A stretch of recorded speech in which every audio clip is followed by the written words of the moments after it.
Magandang araw mga buddy. Welcome to my YouTube channel. So sa ngayon mga buddy ay ito naman yung in-overhaul ko makina. Ngayon i-tune up na natin siya. Yan, tune up natin yung 4 cylinder yan mga buddy. So yan valve number 1 ang una nating i-adjust. So bali ang yan mga buddy, ang clearance ng valve niyan ay bibigay natin dyan sa intake valve ay 12 mm, tapos ang exhaust valve ay 14 mm. So yan ang clearance na i-adjust natin dyan sa makina na yan mga buddy. So ayan, bali yan, ina-adjust ko na yan yung exhaust valve. Bali 14 mm yung clearance yan mga buddy. Yan. Tapos ang gagawin natin dyan mga buddy, hindi tayo sa pairing order na 1342. So bali 2 turn lang ang gagawin natin dyan, 2 cranks. So bali 2 ikot lang mga buddy. Yan. Pagkatapos ng intake yung valve number 1 na yan. Yan. Ayan naman yung intake. Yan yung katabi ng exhaust intake. Tapos yung dalawang valve niyan mga buddy, yung 3 saka 2 saka 3, may bukas na valvula dyan. I-adjust din natin yan, i-tune up na rin natin yon bukas na valve dyan. Bali ang open dyan yung intake ng valve number 2. Yan. Yan. Yung intake valve bukas din yan, kaya i-adjust na rin natin yan. Yan. Intake valve open din yan, oh. So yan ang pag-adjust ng 2 cranks mga buddy. Yan. Intake valve, tapos yung isa naman, yung valve number 3, ang bukas naman dyan, exhaust. Yan. I-adjust din natin yon para pag na-adjust natin yung lahat na nakabukas na valve yan, iikutin natin ng 360 degree. 360 ang ikot niyan. Magtatapat ulit dun sa timing mark. Magtatap yan sa number 4. Bali magwa 4 na yan. Oh. So ayan ang pag-tune up ng 2 cranks mga buddy. 2 turn. Yan. Pwede rin yan mga buddy sa mga B-type. Straight 6. Yan. Pwede yan. Para mas madali yan kaysa dun sa ano ba tayo sa pairing order. Pero parehas lang din ang ano yan. Pero yan 2 turn, mas mabilis ng konti yan kasi 2 ikot lang, tapos ng pag-tune up.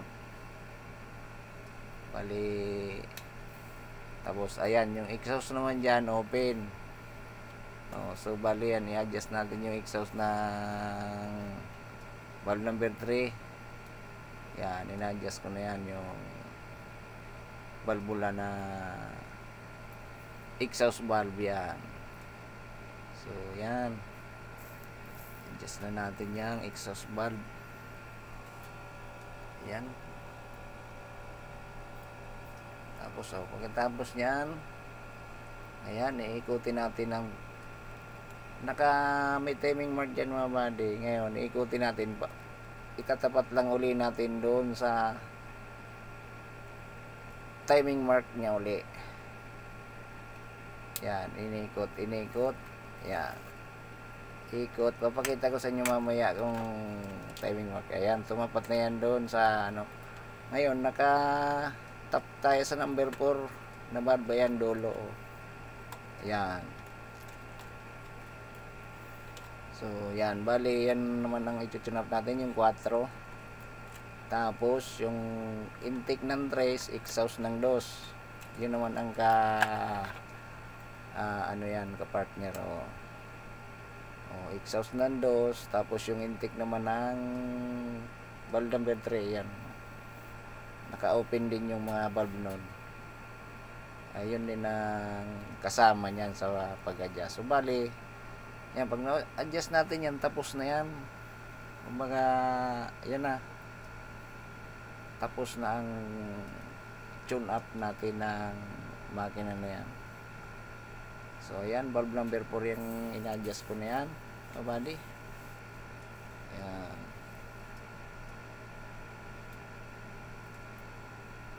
So, bali, parang mas mabilis lang ito, bali, kung ano, yung mga hindi pa nyo alam kung paano mag tune up ng 2 cranks, 2 turn.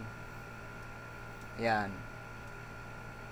Ganyan yan, di ba? Itatap nyo sa uno. Pag naka-uno na yung valve niyan, mag-tune up ka na ng number 1 na piston valve.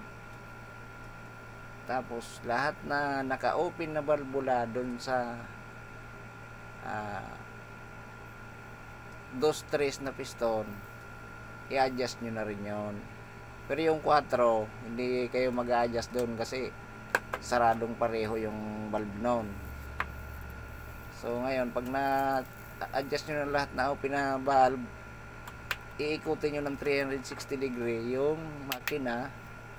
Pagtapat ulit dun sa timing mark, mag-o-open na yung 4. So bali, yun ang pag-adjust nyan mga body ng 2 cranks. Yan. Kaya medyo mabilis lang tayo mag-tune up nyan, yung 2 cranks yan mga body.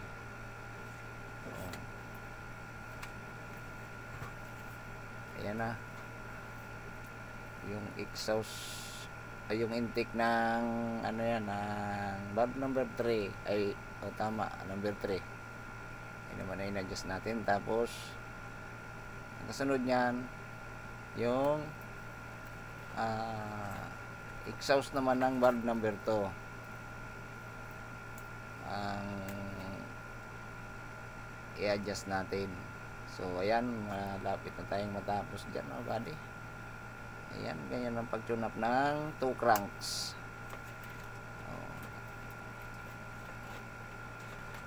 Yung mga hindi pa nakakaalam, so ayan ang pagproseso niya mga body, ganyan ang pag-tune up niyan.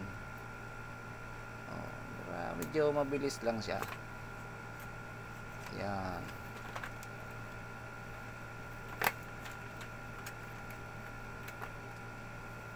Kailangan yung saktong-sakto lang yung ano yan, yung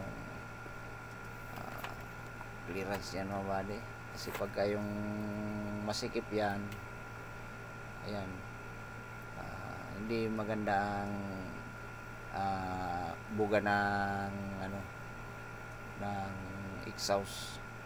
Parehas lang yung adjustment ng valve natin. Kasi nagkakaroon diferensya, minsan malagatak. Yan.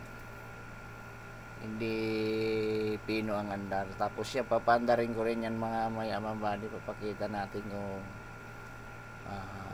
makita natin yung pag-andar niyan, kung sabi ba mausok o walang usok. So yan, medyo nahirapan si body mag-adjust nung isang valve na yan dahil yung adjuster parang sumasama kasi. So ayan, yan naman yung exhaust ng valve number 2. Yan. So bali, ang pag na-adjust natin yan, tapos na yan. Yan, ipapakita ko sa inyo yung timing mark yan doon sa may ano, sa damper pulley. Tapos naka ano doon sa timing cover, mayroon niyang timing mark diyan. Yan. Ayan na yung valve number 2 na exhaust. So yan, bali pag na-adjust natin yan, tapos na yan. Yan, medyo may ano lang kasi yung ano mga body, yung valve adjuster natin. Medyo pag inigpitan ko naninikit yung kuan. So ayan, tapos na mga body. Yan. Okay na, tapos na yan. Na-tune up na natin lahat yung valve. Tapos papakita ko mga body yung ano dyan, yung timing mark na sinasabi ko. Nandyan sa damper pulley. Ayan o. Ayan o, yan. Yan o, parang may nozzle na yan. May matulis na yan. May naka-timing yan dyan. So yan ang pag-tune up ng. Tapos ayan na, umandar na yan. O yan mga body. Kita nyo naman o. Ayan, umandar na o. Ayan. Tingnan natin yung tambutso. Yan, kung may usok ba. So, pinong-pinong andar niyan mga buddy. Ayan, o, kita nyo. Ayan, shoutout nga pala sa mga viewers ko dyan. At yung mga hindi pa nakapag-subscribe dyan, subscribe naman sa aking channel mga buddy, para lagi kayong updated sa aking mga video. Ayan, yung tambutso, kita nyo naman yan, o. Walang usok, o. So, ayan, o. Ay, tinapat ko pa yung kamay ko dyan, oh, walang usok. Bibiritin ko. Ayan, walang usok, oh. Binirit ko yan, oh. Oh, walang usok. So ayan, maraming salamat sa mga nanood at sa mga kabady ko dyan. Maraming salamat.